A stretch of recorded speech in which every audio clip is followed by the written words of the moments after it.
Welcome to study physics. आज के lecture में हम लोग देखने वाले हैं चैप्टर 29 के सॉल्यूशन। चैप्टर 29 के सॉल्यूशन फ्रॉम एच.सी. वर्मा। और आज का हमारा फर्स्ट न्यूमेरिकल जो है वो है 32। और इसमें हमसे पूछा गया है two particles A and B each carrying a charge Q are fixed held fixed with a separation of D between them. So देखिए हमारे पास क्या दिया गया है, दो चार्ज पार्टिकल है। सो सपोज हमने यहाँ पर ए और बी रख लिया और इनके बीच का सेपरेशन अगर हमको डी दिया गया है। फिर कहा जा रहा है a particle C of mass m and charge q is kept at middle of line A B. So देखिए यहाँ पर हमें चार्ज q दिया गया है, यहाँ पर भी चार्ज q दिया गया है और यहाँ पर कुछ पॉइंट है हमारा c। देखिए ये जो d है ये हमारा a टू b का डिस्टेंस है और ये c जो है हमारा कोई सर्टेन पॉइंट है। अब इस a टू c को जो है डिस्टेंस हमने क्या लेना है, मिडिल। सो ये हमारा डिस्टेंस हो जाएगा d/2 और ये डिस्टेंस जो है b टू c ये भी हमारा हो जाएगा d/2। अब यहाँ पर जो चार्ज है वो स्मॉल q चार्ज है। तो अब हमसे कहा गया है क्या, एट द मिडिल। फिर ए पार्ट में हमसे पूछा गया है if it is displaced through a distance x perpendicular to A B what would be the electric force experienced by it. So A part में हम लोगों से पूछा गया है अगर इस q चार्ज को इसके परपेंडिकुलर कुछ डिस्प्लेसमेंट किया जाए। सो सपोज़ हमने इसको कुछ डिस्प्लेस किया इस डायरेक्शन में, परपेंडिकुलर डायरेक्शन में। सो सपोज़ दैट डिस्प्लेसमेंट अगर हमारा x है तो इस डिस्प्लेसमेंट करने के बाद यहाँ पर पूछा गया है ए पार्ट में if it is displace through a distance x perpendicular to A B what would be the electric force experienced by it. So जब हम इसको डिस्प्लेस कर रहे होंगे, इस पोजीशन पर ला रहे होंगे, तब इसमें कितना इलेक्ट्रिकल फोर्स इसने फील किया होगा ये हमें ढूंढना है। तो देखिए अगर जब ये इस पॉइंट पर पहुंच जाएगा क्यू चार्ज तो इस पर ए की वजह से एक फोर्स लगेगा, कूलम्बिक फोर्स। वो किस डायरेक्शन में होगा, तो वो इस डायरेक्शन में होगा। और जो बी की वजह से फोर्स लगेगा वो किस डायरेक्शन में होगा, तो देखिए वो भी पॉजिटिव चार्ज है, सो आउटवर्ड ही होगा। अब दोनों को देखिए ये हमारा सपोज एफ ए फोर्स हो रहा है, ये हमारा फोर्स एफ बी हो रहा है। अब अगर हम लोग इस पॉइंट से बी पॉइंट तक का अगर डिस्टेंस लेंगे तो ये हो जाएगा हमारा। ठीक इसी प्रकार ए से इसका डिस्टेंस लेंगे तो ये हो जाएगा हमारा। अब देखिए एफ ए और एफ बी हमारा सेम ही होगा क्योंकि ये डिस्टेंस दोनों के लिए सेम है। सो हम लोग मान लेते हैं F A equal to F B equal to F. अब इस कंडीशन में अगर हम इस एंगल को थीटा मानेंगे और इसके पैरेलल यहाँ पर अगर एक लाइन ड्रॉ करेंगे इस प्रकार से, ये इधर दोनों साइड ही अगर पैरेलल हो जाए तो देखिए ये एंगल भी हमारा थीटा हो जाएगा और ये एंगल भी हमारा थीटा हो जाएगा। सो इस प्रकार हम लोगों को क्या दिखाई पड़ेगा कि यहाँ पर जो है फोर्स का हमें दो कंपोनेंट मिलेगा, एक एफ कॉस थीटा इस डायरेक्शन में और इसका भी एफ कॉस थीटा इस डायरेक्शन में, जो कि सेम मैग्नीट्यूड होने की वजह से कैंसिल हो जाएगा। पर जो इस डायरेक्शन में एफ साइन थीटा फोर्स बनेगा, दोनों के लिए एफ ए है तो सो इसको हम लोग रिजल्टेंट कहेंगे, तो ये हमारा एफ साइन थीटा का फोर्स हो जाएगा। सो यहाँ पर जो चार्ज होगा इसको यहाँ तक लाने में इसने कितना फोर्स एक्सपीरियंस किया होगा, तो ये जो है वो फोर्स का मैग्नीट्यूड हम लोगों को बता देगा। तो आइए हम लोग देखते हैं एफ नेट का वैल्यू क्या होगा फर्स्ट पार्ट में। सो फर्स्ट पार्ट में जो हम लोगों को एफ नेट का वैल्यू निकालना है वो क्या हो जाएगा, 2f साइन थीटा के इक्वल हो जाएगा। तो देखिए यहाँ पर हम इसको लिख सकते हैं 2 इंटू, अब ये f को हम लोग कैसे कैलकुलेट करते थे कूलम्बिक फोर्स के लिए, तो 1/4 पाई एप्सिलॉन नॉट और हमारा q1 और q2, से एक q ये रहेगा और दूसरा ये रहेगा। अब इनके बीच का अगर हम लोगों को डिस्टेंस निकालने का होगा तो ये देखिए ये हमारा d/2 और ये हमारा x, तो ये डिस्टेंस हम लोग सिंपली लिख सकते हैं क्या, x स्क्वायर मीन्स इसका स्क्वायर प्लस ये d/2 का स्क्वायर। सो d/2 का अगर स्क्वायर करेंगे तो ये हो जाएगा d²/4। सो ये पार्ट हम लोगों को मिला है क्या, ये A टू इस पॉइंट का डिस्टेंस। सपोज हमने अगर इसको P पॉइंट मान लिया तो A टू P का और ये B टू P का सेम ही डिस्टेंस होगा। तो ये हमें डिस्टेंस मिल गया। अब हमको इसका स्क्वायर करना है। सो इसका हम लोग स्क्वायर ले लेंगे। अब ये हमारा 2f कवर हो गया। अब जो इसमें साइन थीटा है वो साइन थीटा का वैल्यू हम लोगों को रखना होगा। तो देखिए ये हमारा अगर थीटा है तो ये परपेंडिकुलर होगा और ये हमारा हाइपोटेनस होगा। सो साइन थीटा का वैल्यू हो जाएगा परपेंडिकुलर अपॉन हाइपोटेनस, और हाइपोटेनस वही डिस्टेंस अगेन आता है। सो हम लोग लिखते हैं x² प्लस d²/4। तो हम लोग इसको इस प्रकार नेट फोर्स का जो वैल्यू है ये हम लोग इस तरह से देख रहे हैं कि ये होगा। तो अब अगर हम इसको और भी सॉल्व करेंगे तो इसका वैल्यू देखिए हम लोगों को क्या आएगा। इसका जो वैल्यू आ जाएगा ऊपर में हमारे पास बचेगा, अगर ये 2 और ये 2 हम कैंसिल कर ले तो यहाँ 2 बचेगा, और ऊपर जो हमारा वैल्यू बचेगा capital Q small q x upon ये हमारा बचेगा 2πε0। और यहाँ पर देखिए यहाँ पर जो पावर है ये हमारा इसका अंडर रूट है, फिर इसका स्क्वायर करना है, और ये जो है हमारा सिर्फ अंडर रूट है। तो यहाँ पर जो हो रहा है ये हम अगर अंडर रूट और ये स्क्वायर कैंसिल करेंगे तो 1 पावर और ये half power. So total power 1 plus half 1.5। सो इसको हम लोग लिख सकते हैं क्या 3/2। सो x² प्लस d²/4 और इसकी पावर क्या हो जाएगी 3/2। सो इस प्रकार हम लोगों को ये एफ नेट का जो है सो इस इंस्टेंट में वैल्यू मिल रहा है। तो ये हमारा जो है फर्स्ट पार्ट का आंसर हो रहा है। इसमें हम लोगों को एफ नेट निकालना था जो वो चार्ज फील करेगा। सो ये इसके इक्वल हो जाएगा। अब देखिए हमसे बी पार्ट में जो पूछा गया है, assuming x is very very less than d so that this force is proportional to x। So हमें बी कंडीशन में कहा गया है, बी केस में कहा गया है एक कंडीशन कि अगर हमारा x काफ़ी छोटा हो जाए d से तो हमें शो करना है कि जो हमारा नेट एफ नेट फोर्स है वो x का प्रोपोर्शनल होगा। तो देखिए इस कंडीशन में हम लोग क्या लिख सकते हैं, देखिए हमारे पास जो एफ नेट का एक्सप्रेशन है उसको एक बार अगर और भी लिखें, so capital Q small q 2πε0, और ये हमारा जो पार्ट है वो x² d²/4 की पावर हमारे पास 3/2। अब देखिए x प्लस ये x² प्लस ये d²/4, तो ये जो है x हमारा एज कम्पेयर टू d छोटा है। सो अगर ये x ही छोटा है तो x² उससे और भी छोटा होगा। तो हम इस पार्ट को तो पहले इग्नोर करेंगे। सो कैसे लिखेंगे, capital Q small q x 2πε0, और अगर इसको इग्नोर करेंगे तो हमारे पास देखिए d²/4 है। सो इसको d²/4 लिखेंगे और उसका पावर हमारे पास 3/2 बचेगा। तो अगर हम इसको और भी सॉल्व करना चाहे तो कर सकते हैं। देखिए इसको इस तरह से अगर हम लोग लिखे 2πε0, अब देखिए जो हमारे पास d²/4 है इसका अगर हम लोग रूट लेंगे तो ये हमारे पास क्या बचेगा d/2 बचेगा, और इसका हम लोगों को क्या करना होगा क्यूब करना होगा। तो इस तरह हम लोग इसको क्या लिख सकते हैं, जो हम लोग इसको लिख सकते हैं वो होगा capital Q small q x upon 2πε0, और ये हमारा जो है वो d का क्यूब बन जाएगा, और ये जो है d/2। सो 2 जो है उसका क्यूब लेकर के 8 होगा, और जब 8 ऊपर चला जाएगा तो हम इसको इस प्रकार लिख सकते हैं, जो 8 capital Q small q x upon 2πε0 d का क्यूब। सो हम लोग यहाँ पर से क्या कह सकते हैं कि जो हमारा एफ नेट है वो देखिए प्रोपोर्शनल हो रहा है हमारा x का।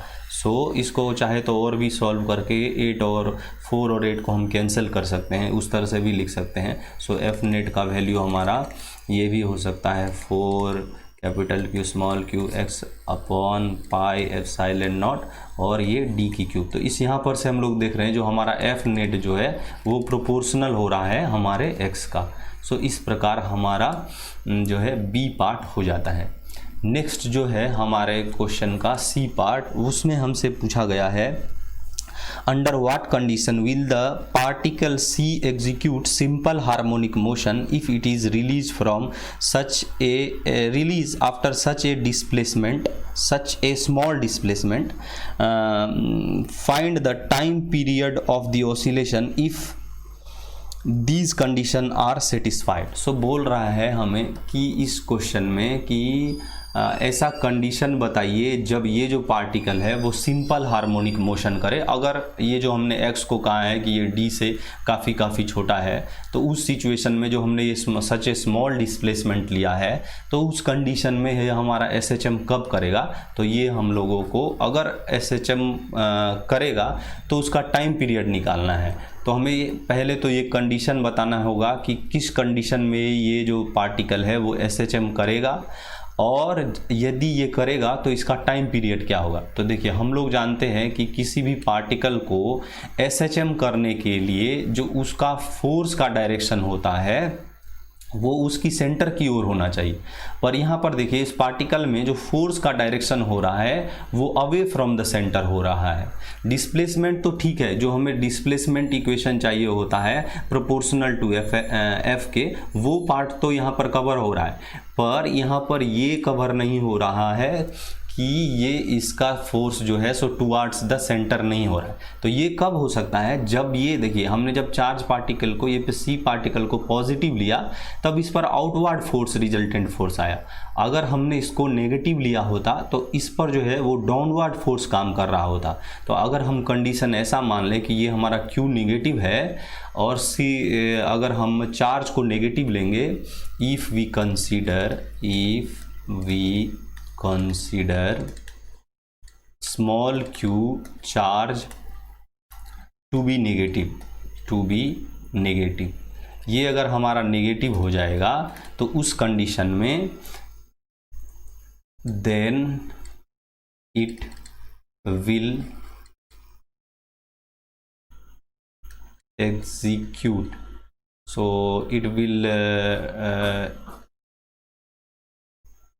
एग्जीक्यूट कहूँ या perform, so it will perform SHM। Execute का स्पेलिंग अभी उतर गया दिमाग से, so SHM, so it will perform SHM।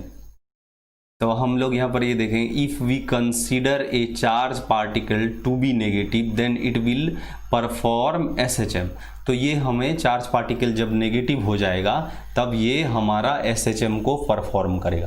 तो अभी देखिए, इसको अगर हम लोग यहाँ पर देखेंगे तो उस कंडीशन में जो हमारा फोर्स हो रहा है, वो फोर्स जो अभी हमने कैलकुलेट किया, ये हमारा क्या आया है F नेट। सो F नेट हमारा क्या हो रहा है, देखिए इस कंडीशन में F नेट इक्वल टू हमारे पास क्या था, 4, यहाँ पर देखिए 4 capital Q small q x upon ये पाई एप्सिलॉन नॉट और ये d की क्यूब। सो ये हमारा F नेट का जो है हमें F नेट की वैल्यू मिल गई प्रीवियस सॉल्यूशन से, प्रीवियस पार्ट ऑफ सॉल्यूशन से। अगर ये SHM करेगा तो इसको इक्वल होगा kx का।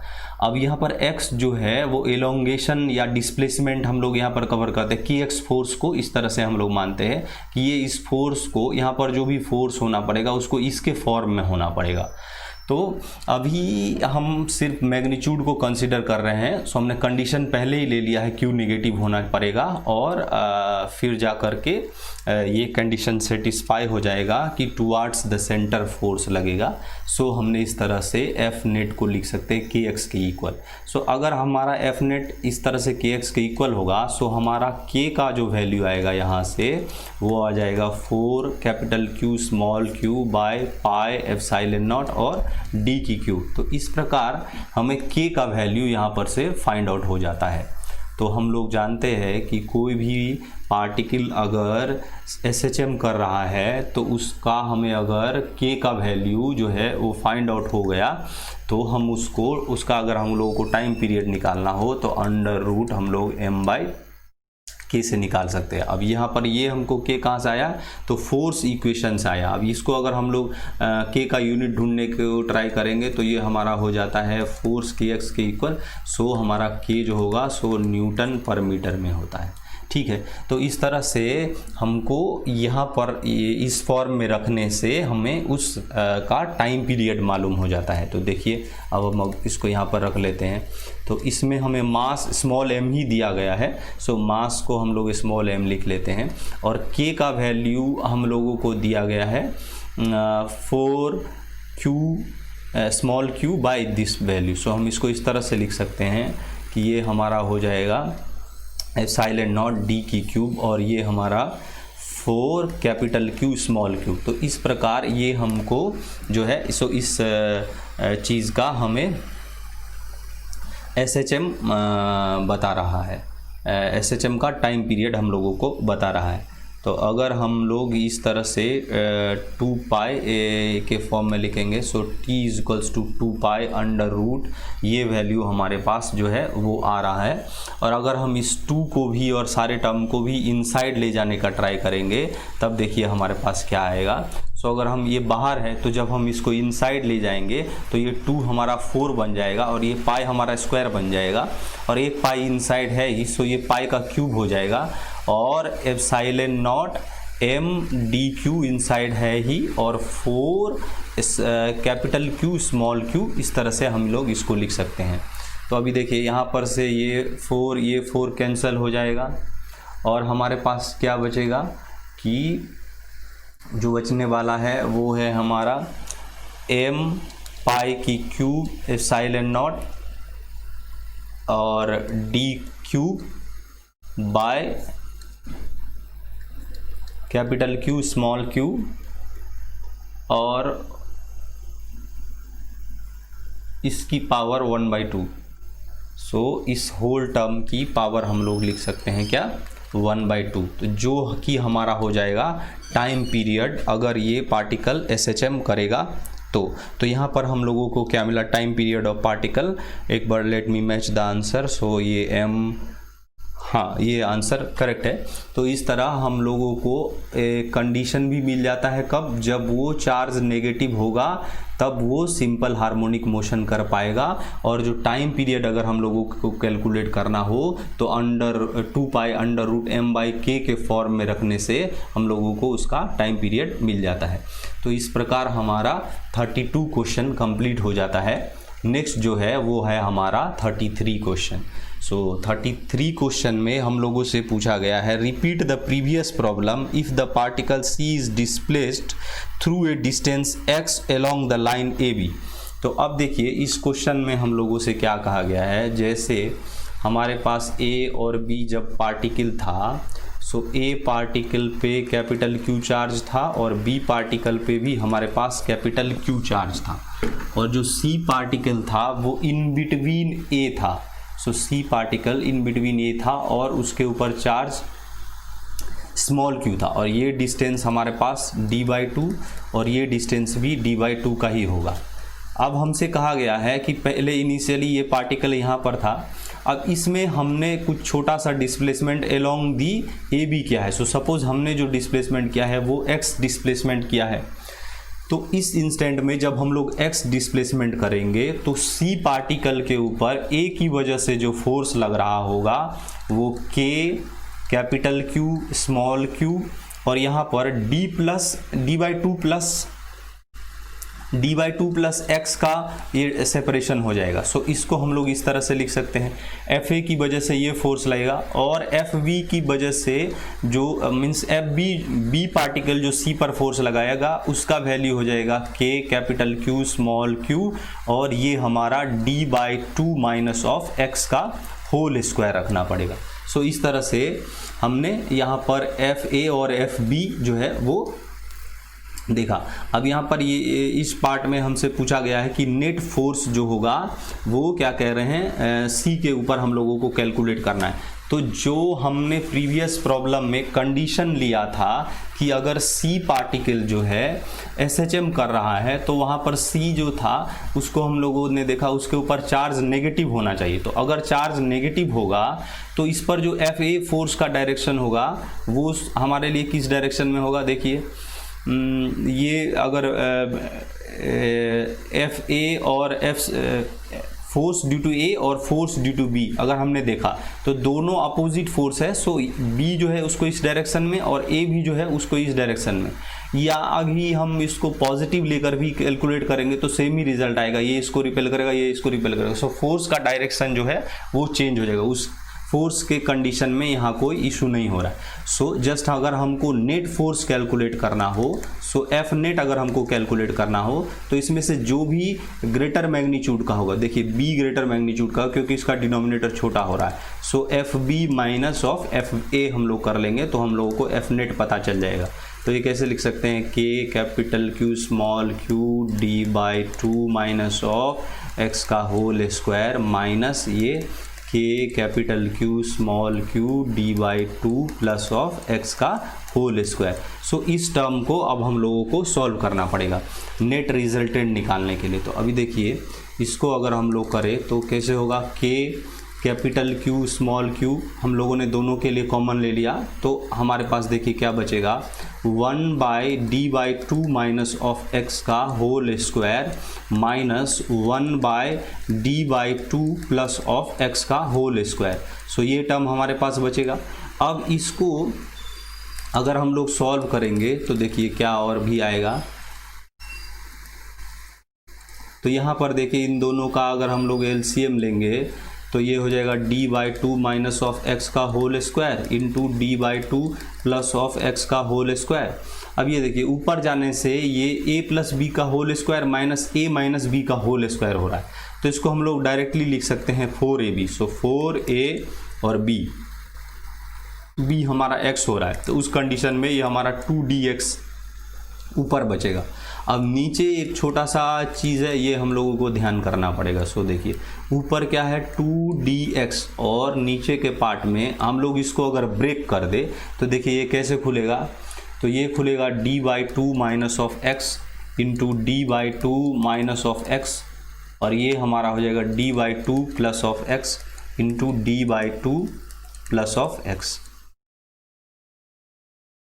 अब देखिए इसमें से हम लोग अगर कॉम्बिनेशन बनाएंगे a plus B into A minus B और फिर ये हमारा बन जाएगा a plus B into A minus B, तो ये दो बार हम लोगों को क्या मिलेगा, दो बार मिलेगा हम लोगों को, पहले ऊपर का पार्ट लिख लेते हैं, दो बार हम लोग को a plus B into A minus B, so मिलेगा a square minus of B square. So इसको हम लोग लिखेंगे a स्क्वायर के लिए डी स्क्वायर बाय 4 माइनस यहाँ पर एक्स स्क्वायर। सो ये हमको दो बार मिलेगा, देखिए एक बार इसके कॉम्बिनेशन से एक बार इसके कॉम्बिनेशन से। सो हम लोगों ने इसका जस्ट स्क्वायर लिख दिया, ठीक है। तो ये हमारा पार्ट हो गया, यहाँ तक का पार्ट कवर हो गया। अब इस क्वेश्चन में हमारे पास ये है कि कंडीशन, ये जो कंडीशन दिया गया है, condition x is very very less than d, तो उस सिचुएशन में जो हमारा फोर्स का वैल्यू आएगा वो देखिए क्या आएगा, capital Q small q into 2dx by, यहाँ पर देखिए एज कंपेयर टू d, फिर इसको हम लोग नेग्लेक्ट करेंगे तो नीचे हमारे पास जो बचेगा वो क्या बचेगा, डी स्क्वायर बाय 4। सो इसको हम लोग लिख सकते हैं डी स्क्वायर बाय 4, तो ये हो जाएगा हमारा डी स्क्वायर बाय 4 और इसका भी हमें पावर लेना है 2।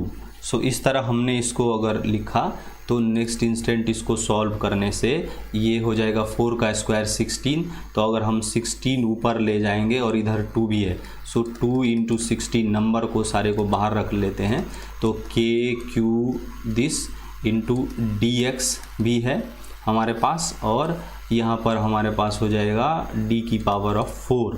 सो इस तरह से हम लोग लिख सकते हैं क्या, सो 32 और k की जगह अगर हम लोग लिखेंगे 4 पाई एप्सिलॉन नॉट, k का वैल्यू अगर सब्सटीट्यूट कर देंगे तो ये हो जाएगा capital Q small q dx by यहाँ पर d की पावर 4। सो ये हमारा हो जाएगा d का क्यूब। तो इस तरह यहाँ पर 32 और 4 भी कैंसिल होगा, सो हमारे पास आएगा 8 कैपिटल Q स्मॉल q और d तो कैंसिल हो गया, सो x divided by pi epsilon not और डी की क्यूब। तो इस तरह हमारे पास जो है सो नेट फोर्स का वैल्यू हम लोगों को आ जाता है। नेट फोर्स का वैल्यू हम लोगों को इतना आ जाता है क्या, तो देखिए एफ नेट जो है वो हमारा इतना कैलकुलेट हो करके आ जाता है। अब इस कंडीशन में हमसे पूछा गया है रिपीट द प्रीवियस प्रॉब्लम। सो अगर हम लोग इस टाइम प्रीवियस प्रॉब्लम को रिपीट करेंगे तो हम लोगों को क्या देखना होगा, अगेन एसएचएम का कंडीशन। सो एफ नेट जो होगा वो हमारा के एक्स के इक्वल होगा। तो अगेन हम लोग यहाँ पर से टाइम पीरियड और ये सब चीज़ ढूंढने का ट्राई करेंगे। तो के एक्स हमारा इक्वल हो जाएगा 8 capital Q small Q divided by pi epsilon not और डी का क्यूब। सो एक्स एक्स अगर कैंसिल हो गया सो के का वैल्यू हम लोगों को क्या आएगा, again 8 capital Q small Q pi epsilon not और डी का क्यूब। तो इस प्रकार हम लोगों को अगेन जो है वो के का वैल्यू यहाँ पर मिल चुका है। और फिर इसी से हम लोगों को टाइम पीरियड निकालने के लिए अब क्या करना होगा कि 2 pi under root M by K का वैल्यू रखना होगा और टाइम पीरियड कैलकुलेट करना होगा। So T equals to 2 pi under root M by K. तो अब यहाँ पर देखिए हम लोग कैसे लिख सकते हैं 2 पाई, अब अंडर रूट एम की जगह ठीक ही है और 1 लिख लेते हैं, और ये हमारा के का वैल्यू जब सब्सटीट्यूट करेंगे तो पाई एप्सिलॉन नॉट डी की क्यूब, और यहाँ पर हो जाएगा 8 capital Q small Q. So ये सब बहुत कैलकुलेशंस हम लोगों को यहाँ पर देखना पड़ेगा, बाकी सब कुछ ठीक ही है। फिजिक्स ऑलमोस्ट ओवर हो चुका है, जो भी बचा है वो सिर्फ कैलकुलेशन है हमारे पास। तो अब इस तरह हम लोग नेक्स्ट पार्ट जो यहाँ पर नेक्स्ट पार्ट और भी कैलकुलेशन का जो देखेंगे तो क्या बचेगा, M pi epsilon naught D की cube upon 8 capital Q small Q. अब फिर उसी प्रकार अगर 2 को अंदर ले जाएंगे तो यहाँ पर क्या बनेगा 4 और ये पाई स्क्वायर और ये हमारा हो जाएगा पाई का क्यूब। सो हमारे पास रहेगा 4 पाई की cube M epsilon naught D की cube by 8 capital Q small Q. तो यहाँ पर से कुछ कैंसिल होगा, हाँ, तो ये हम लोग लिख सकते हैं 4 और 8 का कैंसिलेशन करके 2। तो इस प्रकार जो हमारा टाइम पीरियड हो जाएगा वो कितना बनेगा, तो पाई की क्यूब एम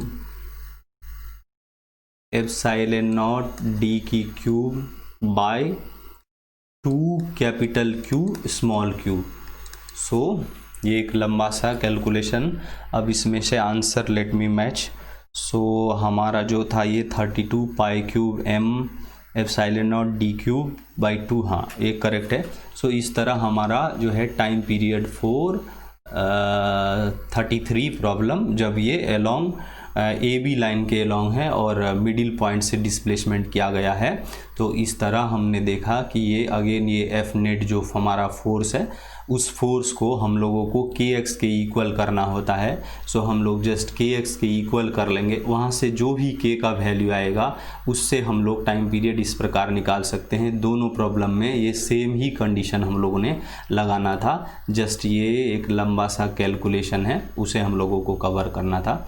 और बाकी कॉन्सेप्ट सिर्फ इतना है कि हमें जो एफ नेट आएगा उस एफ नेट को के एक्स के इक्वल लगाना है, और के एक्स से हमको एक्स कैंसिल होके के का वैल्यू जो मिलेगा उसको टाइम पीरियड के फॉर्मूले में या टाइम पीरियड में बिठा लेना है, तो हम लोगों को टाइम पीरियड मालूम हो जाएगा। तो इस प्रकार ये हमारा 33 प्रॉब्लम हो जाता है। नेक्स्ट जो है वो 34 प्रॉब्लम है। इसमें पूछा गया है the electric force experience by A charge particle, और चार्ज पार्टिकल का चार्ज दिया गया है और फोर्स का मैग्नीट्यूड दिया गया है। Find the magnitude of electric field at this position. So ये एक इजी क्वेश्चन है, मीन्स इसमें कुछ कैलकुलेशन नहीं है प्रीवियस 2 प्रॉब्लम की तरह। सो क्यू का वैल्यू हम लोगों को दिया है 1 × 10⁻⁻6 कूलम, और जो फोर्स का वैल्यू यहाँ पर बताया गया है वो है 1.5 × 10⁻³ न्यूटन। सो हम लोगों ने फोर्स का वैल्यू लिख लिया। Find the magnitude of electric field at the position of charge. तो हम लोगों को यहाँ पर इलेक्ट्रिक फील्ड निकालना है जब ये चार्ज किसी लोकेशन पर इतना फोर्स जो है वो फील कर रहा हो। तो हम लोग जानते हैं फोर्स इज इक्वल्स टू हमारा Q इंटू ई हो जाएगा। सो इस प्रकार हमको फोर्स का मैग्नीट्यूड यहाँ पर दिया गया है 1.5 इंटू 10⁻³ न्यूटन। सो इसको हम लोग को इक्वल रखना पड़ेगा QE। सो Q का वैल्यू तो हमें दिया गया है और E का वैल्यू मालूम नहीं। सो ये बस इस प्रॉब्लम में इतना सा करना है, हमें E का वैल्यू फाइंड आउट करना है। तो ये कैसे होगा, देखिए 1.5 इंटू 10⁻³ और ये जस्ट 10⁻⁻6। तो ये जब ऊपर चला जाएगा तो हो जाएगा 10⁻3। तो E का जो हम लोगों को मैग्नीट्यूड आ जाएगा वो कितना हो जाएगा, देखिए एक नीचे आने से एक कैंसिल होगा। सो 1500 न्यूटन पर कूलम, ये हम लोगों को E का वैल्यू मिल जाएगा। इस तरह हमारा 34 क्वेश्चन कंप्लीट हो जाएगा।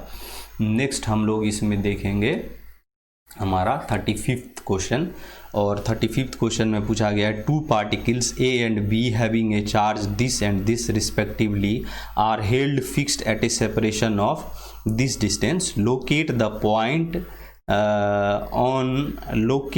points on the line AB where A the electric field is zero और बी पार्ट जब इलेक्ट्रिक पोटेंशियल जीरो हो रहा है। मीन्स ये हम लोगों को यहाँ पर इस प्रॉब्लम में दिया गया है क्या, 2 चार्ज पार्टिकल।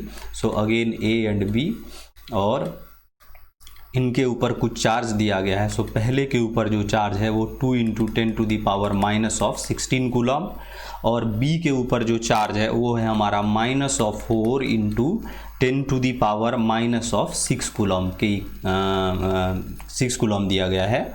और इनके बीच का जो है सेपरेशन हम लोगों को बताया गया है कितना, 20 सेंटीमीटर। सो इस सेपरेशन को हम लोग लिख सकते हैं 0.2 मीटर अगर मीटर में लेना चाहे तो इस प्रकार ये हमें दिया गया है इन 2 पार्टिकल्स के बीच का डिस्टेंस। अब नेक्स्ट में हम लोगों से पूछा जा रहा है क्या, locate a point on A B जहाँ पर कि इनका इलेक्ट्रिकल फील्ड जीरो हो और दूसरे पॉइंट पर इनका जो है वो दूसरे पार्ट में इनका पोटेंशियल जीरो हो। तो देखिए इस क्वेश्चन को करने के लिए हम लोगों को ध्यान रखना होगा एक बात, जब वो हम इलेक्ट्रिकल फील्ड को कवर कर रहे होंगे या देख रहे होंगे तो उस इंस्टेंट हमें ध्यान रखना है कि इलेक्ट्रिकल फील्ड एक वेक्टर क्वांटिटी है।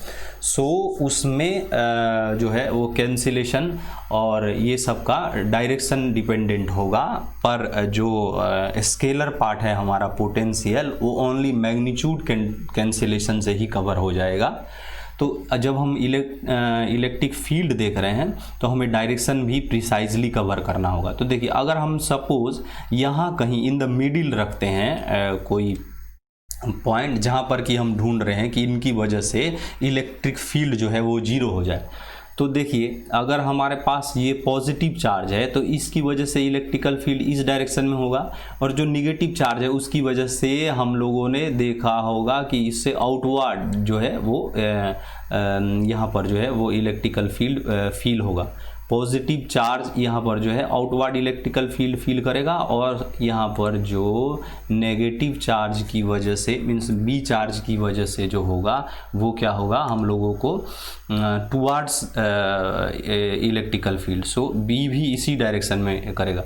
सो हमने यहाँ पर ये देखा कि इन बिटवीन, अब हम इसको कहीं पर भी ले, मीन्स हमने यहाँ पर मिडिल पर लिया था तो यहाँ पर जो है वो सेम डायरेक्शन में इलेक्ट्रिकल फील्ड बन रहा है, तो कैंसिलेशन होने का कोई भी कंडीशन नहीं है कि यहाँ पर भी लेंगे तो इसके लिए इस डायरेक्शन में और इसके लिए इस डायरेक्शन में ही होगा, यहाँ पर भी लेंगे तो ऑलमोस्ट सेम डायरेक्शन में होगा, तो हमारा कैंसिलेशन नहीं हो पाएगा। अब देखिए सपोज हमने कहीं इस पॉइंट पर लिया, मीन्स बी के बाहर लिया कहीं पर भी, तो अगर बी के बाहर लेंगे तो ये देखिए जो है ए से काफ़ी दूर होगा और बी से नज़दीक होगा। तो जब ये बी से नज़दीक होगा तो यहाँ पर इस पॉइंट पर अगर सपोज हमने कोई सी पॉइंट लिया है तो उसके चलते जो पहले बी के चलते जो इलेक्ट्रिकल फील्ड का डायरेक्शन होगा वो इस डायरेक्शन में, और ये पॉजिटिव चार्ज है सो इस डायरेक्शन में ए के चलते। सो मान लीजिए हमने ए के चलते ये कहा और बी के चलते ये कहा, तो अब इस सिचुएशन में क्या हो रहा है, देखिए ये B का जो इलेक्ट्रिकल फील्ड है ये इस पॉइंट से काफ़ी नज़दीक है। तो जब ये नज़दीक होगा तो इलेक्ट्रिकल फील्ड इन्वर्सली प्रोपोर्शनल होता है हमारे डिस्टेंस का, उसका भी स्क्वायर।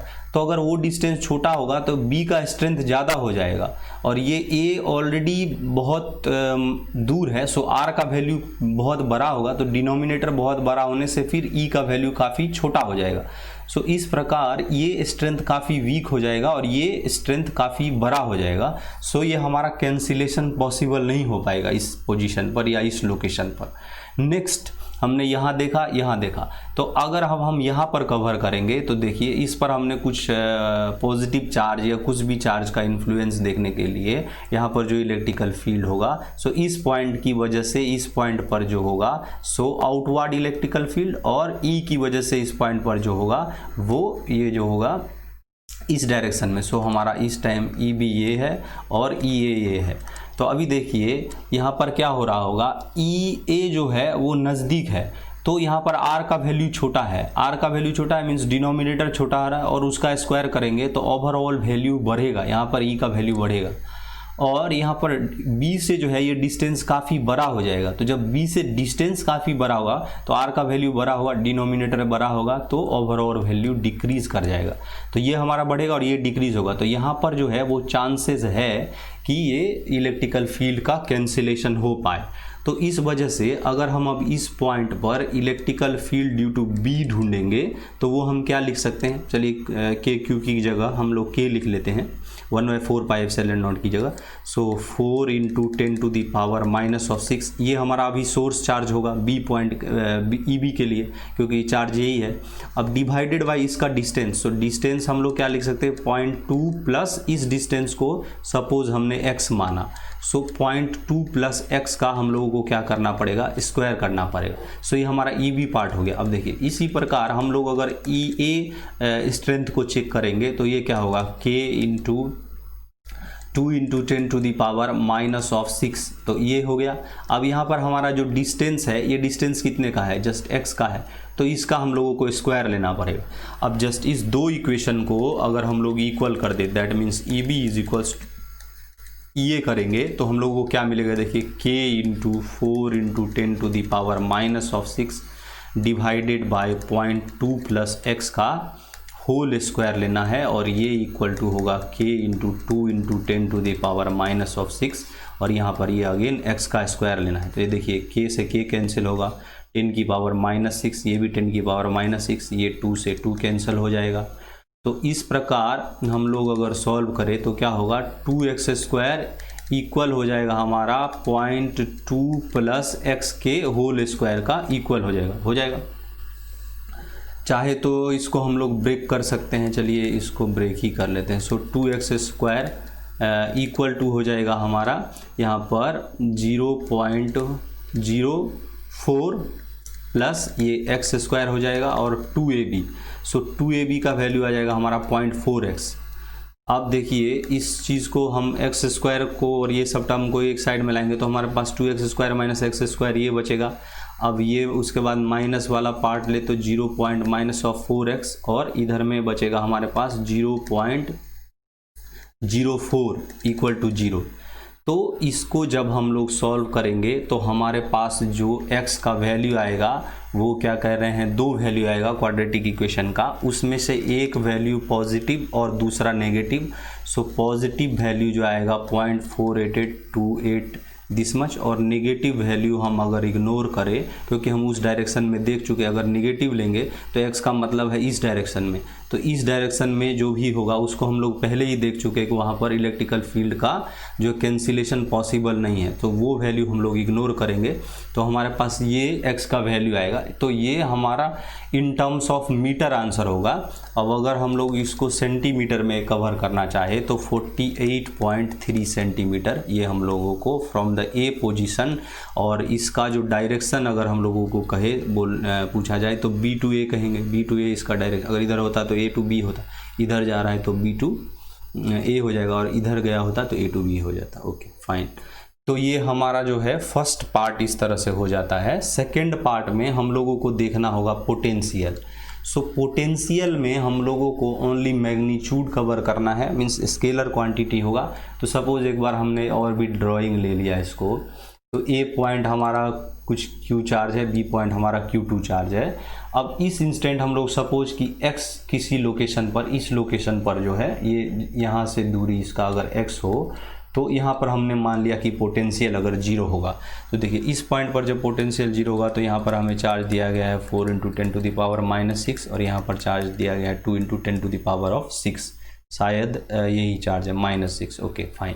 तो इस तरह हम लोग VA जो इस पॉइंट पर पोटेंशियल होगा वो हम लोग क्या लिख सकते हैं, VA लिख सकते हैं K × 2 और सोर्स चार्ज इस दिस 2 × 10⁻6 ये अपॉन x लिख लेंगे। और इस इंस्टेंट में देखिए यहाँ से यहाँ तक का दूरी हमारा 0.2 था, यहाँ से यहाँ तक का दूरी 0.2 था। सो ये डिस्टेंस जो हो जाएगा अगेन 0.2 - x हो जाएगा। सो VB जो हम लोग अब कहेंगे वो क्या होगा, K × ओनली हम लोग अभी मैग्नीट्यूड देख रहे हैं, सो उसको जस्ट हम लोग इक्वल करके देख लेंगे। ऐसे भी अगर माइनस यहाँ पे रखे तो माइनस के टर्म में आ जाएगा, लेकिन जस्ट अगर हम लोग मैग्नीट्यूड कवर करें तो क्या होगा हमारा 4 × 10⁻⁻6 और यहाँ पर ये डिस्टेंस हमारा 0.2 - x हो जाएगा। सो अगर हम लोग x की वैल्यू ढूंढना चाहे तो VA = अगर VB कर दे तो हमारे पास क्या बनेगा, देखिए K × 2 × 10⁻6 डिवाइडेड बाय ये x, इसमें डिस्टेंस का स्क्वायर नहीं होता और इलेक्ट्रिकल फील्ड में डिस्टेंस का स्क्वायर हो जाता है। सो 4 × 10⁻6 और ये हमारा 0.2 - x। अब देखिए ये पार्ट ये पार्ट कैंसिल हो जाएगा। सो ये हमारा बचेगा 0.4 - 2x = 4x, है ना। सो इस तरह हमारे पास जो बचेगा 0.4, ये मल्टीप्लाई होकर के 0.2 सो ये हमारा 0.4 बन जाएगा। और अगर हम लोग इस पार्ट को भी इधर ले जाने का ट्राई करेंगे तो ये हमारा कितना होगा, देखिए 0.4 = हमारे पास हो जाएगा कितना, 6x। सो अगर x का वैल्यू हम लोग कैलकुलेट करेंगे तो क्या आएगा 0.4 डिवाइडेड बाय 6। सो इस तरह से लिख सकते हैं इसको कितना, सो ये हमारा हो जाएगा 2/30। सो 2/30 इन टर्म्स ऑफ हमारा मीटर हो गया। अगर हम लोगों को इस x की वैल्यू, ये हमारी x की वैल्यू है, this is value of x। सो अगर हम लोगों को इसको सेंटीमीटर में लेना हो, सो x का जो वैल्यू आएगा 2 × 100 डिवाइडेड बाय 30। सो ये हमारा हो जाएगा 20/3 सेंटीमीटर फ्रॉम A, और ये जो डायरेक्शन होगा टुवार्ड्स AB। तो ये पार्ट हमारा जो होगा along the direction of AB, और ये क्या बोल रहे हैं, x की वैल्यू जो आएगी वो 20/, सो एक बार और भी लिख लेते हैं, x = 20/3 सेंटीमीटर। सो आज यहीं पर ही रहने देते हैं। Thank you. Please share and subscribe, support